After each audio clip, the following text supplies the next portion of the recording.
I'm home alone, so I could literally do anything I want. Like, no one's gonna stop me. Who's gonna stop me? I could throw a party and destroy this house, but the thing is I don't have anyone to invite. But what I do have is a sewing machine, and I can try to see how many clothes I can make in a day, since that's the next best thing to do besides hosting a party, which I can't do. Spoiler alert, I ended up not making that much. Just to let you know ahead, because I don't want you having high expectations. Alright, so what we're working with today is this dark brown Old Navy cardigan that I stole from my mom's closet, and I'm gonna cut it up without her knowledge. No, I'm just kidding, that was a joke. I just wanted to rage bait my mom in case if she was watching this video right now. And also, I just wanted to know how it would feel like to be a movie character in a movie about a kid being home alone, and the plot usually includes the character doing something mischievous that involves damaging their parents' most prized possession. And it's supposed to be funny because you know that they're gonna get scolded at the end when they finally reunite with their parents again. Also, I look like a Dubai chocolate wearing the cardigan with a green pistachio looking top. Here's me pretending to be a Karen, demanding for the manager just because I didn't get a refund for trying to return a half-eaten trail mix jar, and instantly getting karma from my hair getting caught by the fake hanging flower behind me after making fun of a particular group of women who wears pixie cuts with highly entitled attitude, who justifies their actions of harassing minimum wage workers just because, well, they're minimum wage workers, not humans,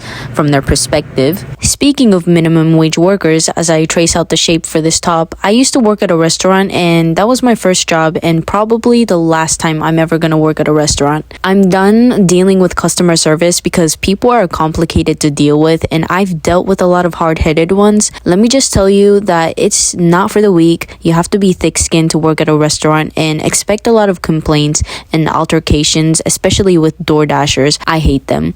But it also meant that I got tips, which kind of compensated for the hardships I faced throughout the shift. Although no amount of money can erase all the bad experiences I went through, it did leave me with some interesting stories to share and laugh with my friends, so I guess that's something. By the way, I shouldn't leave you hanging on what I'm trying to make here. I'm taking inspiration, or basically copying off of this two-piece set that I saw on Pinterest, which I unfortunately do not know who the creator is, but I am 100% positive that it was made by an awesomely creative individual. Next, I cut out a 10 by 16 inch rectangle. How do I know the measurements to make a mini skirt from the top of my head? Because I made so many mini skirts to the point where the measurements is just embedded in my brain. And here I'm cutting off the sleeves, which you can't even tell what I was doing here because I was covering up half the camera shot, but I promise you that that was exactly what I was doing. All you need is 6 pieces to recreate the fit and some lace to spice it up. I'm gonna start off by sewing the sides for the top.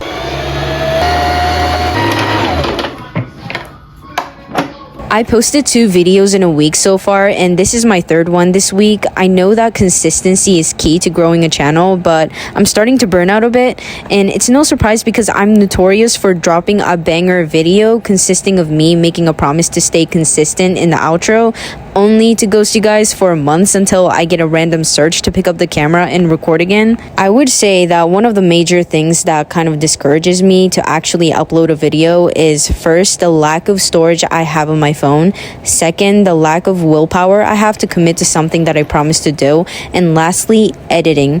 Editing the first minute of a video feels fun, but the rest just feels pretty redundant, and I end up running out of motivation by the time I finish making the intro. I don't know exactly what it is that made me more consistent recently. Maybe it's because I took a 2-month vacation to Japan and Philippines, and the travels helped me recalibrate my brain somehow, but whatever it is, it's working out, and I'm hoping that this determination stays around forever so that I can actually stay true to my own words when I say that I'm gonna do something. Anyways, here's how the skirt looks like. I'm gonna go ahead and add the laces by cutting off the edges of an old tablecloth and slapping it on to the bottom of the skirt. But of course, me being me, I like to complicate things by pleating the lace first and attaching it to the skirt instead of just sewing it on as it is.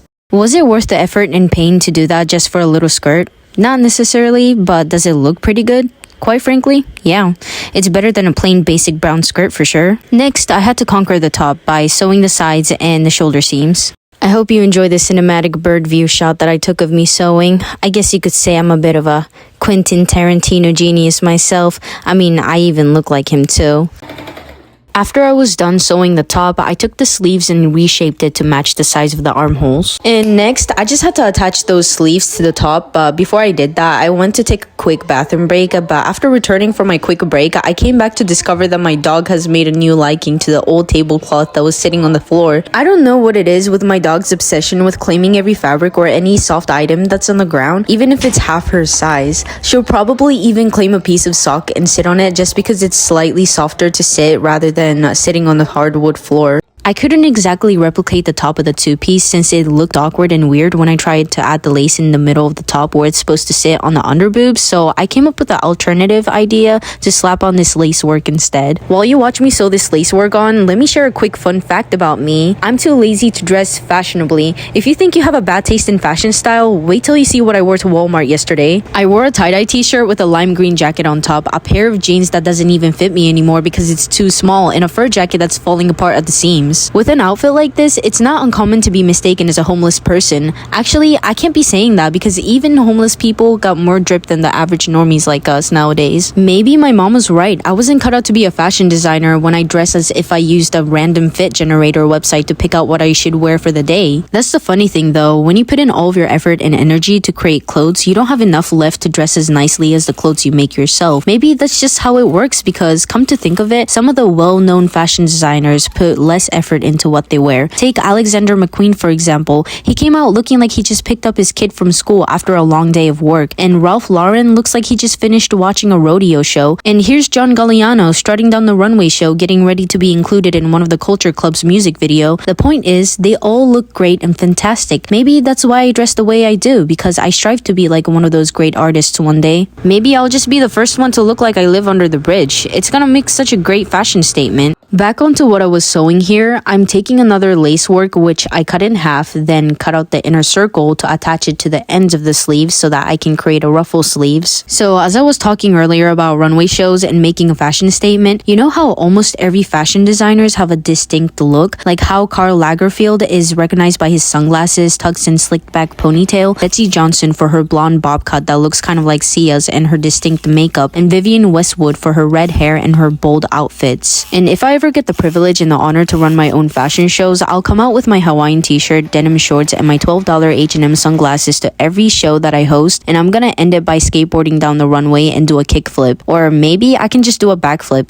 Either ways, whatever I can do to impress the audience. By the way, this is not just some random outfit that I want to wear just because I think it's quirky or I want to feel different. Well, maybe I do, okay? I gotta stand out somehow. But back in my high school days, when I was a sophomore, I had this chemistry teacher who always wore Hawaiian t-shirts with jeans, and I'm talking about every single day. You would never catch that dude wearing any other type of t-shirt or long sleeves or a hoodie, even if it's freezing outside. I'm telling you, he had unlimited amount of Hawaiian t-shirts in his closet. And because of him, I've started to develop a Hawaiian t-shirt obsession myself. I forgot the exact reason why he only wore Hawaiian t-shirts, but I'm guessing that he just likes to feel like he's on a vacation while he's working, but I guess we'll never know for sure. For the final touch, I'm sewing on a lace on the bottom with a zigzag stitch because we could never have enough lace in this world.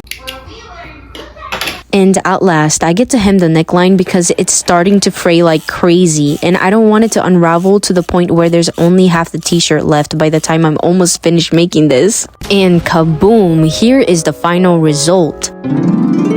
So I hope you enjoyed that little glitter force transformation I did right there, even though it was poorly made. And here's me acting like a judgmental, dramatic rich mother-in-law from a telenovela scene when she finds out that her son married a woman from the lower class.